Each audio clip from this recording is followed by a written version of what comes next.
जी हां दोस्तों, टीएमसी के बागी सांसदों की लोकसभा स्पीकर से मुलाकात के बाद अचानक 90 डिग्री का यूटर्न, एक चिट्ठी ने पलट दिया सारा खेल। तो क्या जो जश्न भारतीय जनता पार्टी के खेमे में था वो फीका पड़ गया और जश्न शुरू हो गया टीएमसी के खेमे में, ममता के गुट में। स्वागत है आप सभी का। आप देख रहे हैं द राजनीति का विशेष सेगमेंट खबर और विश्लेषण। मैं हूं जबार खान। दोस्तों, 15 जून का दिन क्या भारतीय जनता पार्टी और बागियों के लिए एक ऐसी स्थिति उत्पन्न कर गया जिसकी कल्पना शायद शाह ने नहीं की थी। और राहुल की सलाह से ममता गुट ने वो करिश्मा कर दिखाया जिसने पहली जीत की शक्ल में एक कदम मानो बढ़ा लिया हो। दोस्तों, हुआ क्या है, हमने आपको लगातार अपने शोज में बताया कि किस तरीके से ओम बिरला से मुलाकात के लिए दिल्ली पहुंच रहे हैं बागी सांसद। 14 जून को सारे बागी सांसद इकट्ठा होकर के दिल्ली पहुंचे। भारतीय जनता पार्टी के मंत्री और नेता भूपेंद्र यादव के घर पर मुलाकात हुई, आपस में नई स्ट्रैटेजी और रणनीति बनाई। और फिर अगले दिन 15 जून को उन्होंने लोकसभा स्पीकर ओम बिरला से मुलाकात करके कहा कि साहब, असली टीएमसी तो हम ही हैं, हमको आप दीजिए लोकसभा के अंदर अलग बैठने की जगह हम को माना जाए। एलओपी टीएमसी का सदन के अंदर हमारा ही होगा, मतलब काकुली घोष। लेकिन दोस्तों, एक ऐसी स्थिति थी जब भारतीय जनता पार्टी के एजेंडे को पूरा करने के लिए बैठे हुए ओम बिरला ने हाँ तो बोल दिया, मगर तभी कुछ कानून, नियम और कोर्ट के हवाले से ओम बिरला की आंखों के सामने मानो इतनी तेज रोशनी गई कि साहब उनकी आंखें चुधिया गई। एक चिट्ठी का कमाल यहां से शुरू होता है और उस चिट्ठी में जनप्रतिनिधि नियम 1951 से लेकर के बहुत सारे कानूनों, नियमों का हवाला और सुप्रीम कोर्ट के फैसले के हवाले से ओम बिरला के जरिए जो कदम उठाया गया था उस कदम को अधर में लटका दिया गया। अब दोस्तों, ऐसे में सवाल ये कि क्या जो भारतीय जनता पार्टी ने प्लान तैयार किया था, फाड़ दो फाड़ करके टीएमसी में अलग गुट बनवा करके मर्जर करने का, उन बागियों के साथ में संसद में अपने तमाम विधान संशोधन को पारित कराने का, वो सारी स्थितियां अब कमजोर पड़ चुकी हैं। क्योंकि दोस्तों, इन्होंने तो सोचा था कि महाराष्ट्र में जो कुछ हुआ है, जैसे उद्धव ठाकरे की शिवसेना के साथ में, शरद पवार की एनसीपी के साथ में, वो सब कुछ बड़ी आसानी से वैसे ही हूबहू हो जाएगा। मगर दोस्तों, यहां पर मामला थोड़ा अलग है, क्योंकि यहां पर टीएमसी का संविधान और टीएमसी के संगठन और पदाधिकारियों पर ममता बनर्जी गुट का प्रभाव है। और यह दरअसल एक ऐसी मजबूत कड़ी है, और दूसरे कुछ नियम और कानून ऐसे हैं, कुछ सुप्रीम कोर्ट के फैसले ऐसे हैं जो चुनाव आयोग को भी उनके हाथ पैर बांध देंगे टीएमसी को ममता के हाथ से छीन करके बागियों और बीजेपी को देने के लिए। अब दोस्तों, टीएमसी के बागी सांसद क्या ममता बनर्जी के हाथों से पार्टी छीनने का सपना अपना पूरा कर पाएंगे? Nationalist citizens party of India यानी कि एनसीपीआई में उन्होंने मर्जर कर लिया बड़ी चालाकी से, और मर्जर कराया शाह ने अपनी सदस्यता बचाने के लिए। क्योंकि अगर वो सदस्यता ना बचाते, अगर वो मर्जर नहीं करते, तो उनकी सदस्यता रद्द हो ही जाती। मगर अब इतना तो तय है कि इनकी सदस्यता नहीं जा रही है, क्योंकि इनके पास 2/3 सांसद हैं और जरूरी होता है स्प्लिट होने के बाद में किसी पार्टी में मर्जर करना। अभी भले ही वो मर्जर किए हैं एनसीपीआई में, मगर उसके बाद में बीजेपी के साथ भी आ सकते हैं। दोस्तों, बागी गुट के नेताओं का कहना है कि उनका अगला कदम अब चुनाव आयोग जाकर के असली टीएमसी होने का दावा करना है। सुदीप बंदोपाध्याय खुद जो बागी गुट में थे, लोकसभा स्पीकर से मिले, उन्होंने कहा कि जुलाई में टीएमसी पर अपनी दावेदारी जताएंगे, यानी कि अभी फौरन तत्काल नहीं कर सकते, नियम भी ये कहता है। बागी खेमे का प्लान है कि जुलाई में जब संसद का सत्र शुरू होगा तभी बागी सांसद स्पीकर के सामने बहुमत के आधार पर खुद को असली टीएमसी घोषित करने की मांग करेंगे, और इसके बाद चुनाव आयोग के सामने बागी नेता अपना पक्ष रखेंगे। तो ममता बनर्जी को अपनी ही बनाई पार्टी का नाम और सिंबल छोड़ना पड़ सकता है, ये उनको उम्मीद लग रही है, ठीक वैसे ही जैसे उद्धव ठाकरे और शरद पवार का जिक्र जैसा मैंने किया। अब दोस्तों, भले ही इन्होंने संसद के भीतर अलग जगह ओम बिरला से लेने की बात कर दी है, लेकिन चूंकि 28 सांसद हैं और बागियों के हर दावे को फेल करने के लिए अब ममता बनर्जी ने जो प्लानिंग तैयार की है, या फिर वो जो चिट्ठी है जिसमें नियमों और कानून और सुप्रीम कोर्ट के फैसलों का हवाला है, उससे ममता के पक्ष में चीजें जाती हुई दिख रही हैं।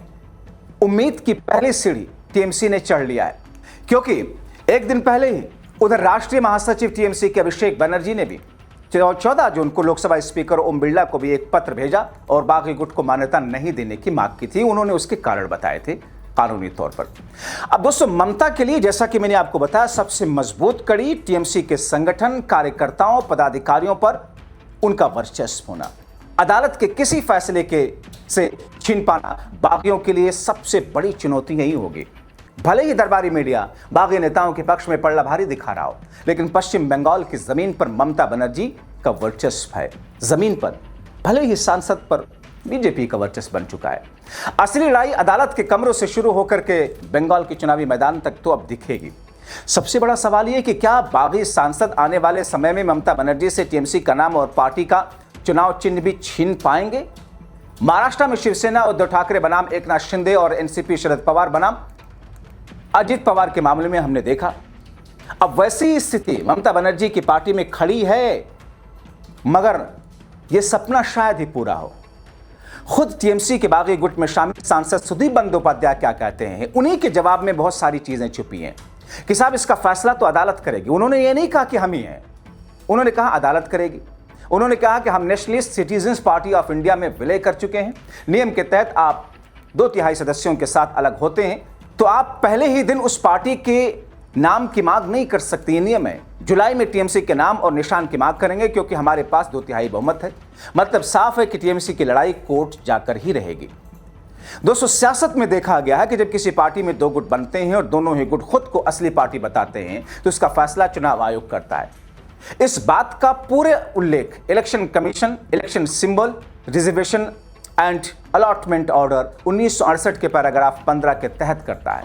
इसके अलावा सर्वोच्च न्यायालय द्वारा 1971 के ऐतिहासिक सादिक अली बनाम चुनाव आयोग मामले में तय किए नियमों के आधार पर किसी का दावा 3 मुख्य पैमानों पर रखा जाता है। चुनाव आयोग देखता है कि पार्टी के निर्वाचित जनप्रतिनिधियों, सांसदों, विधायकों में कितने लोग किस गुट के साथ में हैं। तो ऐसे में बागियों का पलड़ा अभी भारी है क्योंकि उनके पास में 80 में 60 विधायक हैं। राज्यसभा में भी करीब करीब 2/3 उनके पास में है और लोकसभा में उनके पास में 20 सांसद हैं। चुनाव आयोग ये जांचता है कि पार्टी की राष्ट्रीय कार्यकारिणी, यही असली खेल आता है, पार्टी की राष्ट्रीय कार्यकारिणी पदाधिकारी जिला अध्यक्षों की सूची में किसका पलड़ा भारी है। संगठन के मोर्चे पर ममता बनर्जी का पलड़ा बहुत भारी है क्योंकि पार्टी संगठन पर अभी उनकी पकड़ बनी हुई है। हालांकि शिवसेना और एनसीपी के मामले में चुनाव आयोग ने पार्टी संगठन से ज्यादा सांसद और विधायकों की संख्या को तवज्जो दी थी मनमाना तरीके से। चुनाव आयोग है वो तो करेगा अपने आकाओं के लिए। इस तरह से चुनाव आयोग देखता है कि क्या पार्टी के भीतर बगावत या नए अध्यक्ष का चुनाव पार्टी के आंतरिक संविधान के नियमों के तहत हुआ है या नहीं।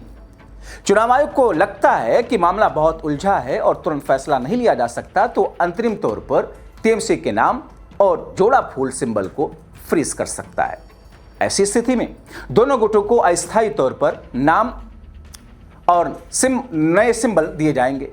चुनाव आयोग का फैसला जो भी हो, असंतुष्ट पक्ष चाहे ममता गुट हो या फिर बागी सुप्रीम कोर्ट जाएंगे।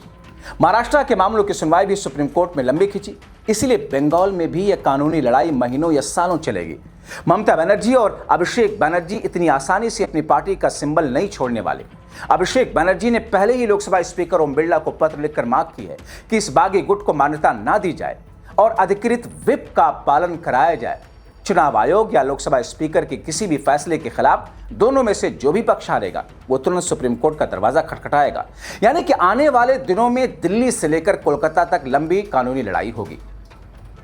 दूसरी तरफ, जैसा कि मैंने आपको बताया, भले ही 20 सांसदों के साथ लोकसभा स्पीकर से मुलाकात करके इन्होंने अपना पक्ष रख दिया हो, बज़ाहिर लगता हो कि साहब अब इनके पास में 2/3 सांसद हैं।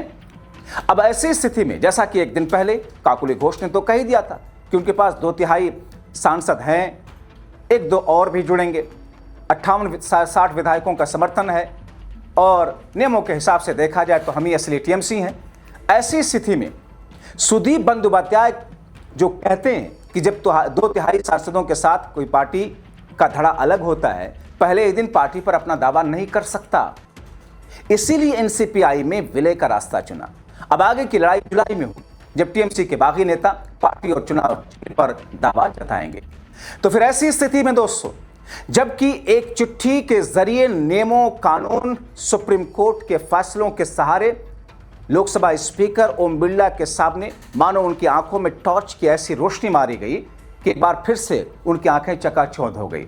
वो सोचने पर मजबूर हुए कि क्या वो जो फैसला ले रहे हैं या लेने जा रहे हैं वो नियमों के सही वो नियमों के मुताबिक है या फिर सुप्रीम कोर्ट में सब कुछ पलट जाएगा। क्योंकि महाराष्ट्र के बाद में अब विपक्ष भी और टीएमसी पूरे तौर पर कानूनी बारीकियों के साथ में सुप्रीम कोर्ट जाने की तैयारी में है, क्योंकि चुनाव आयोग से उसे उम्मीद तो है नहीं।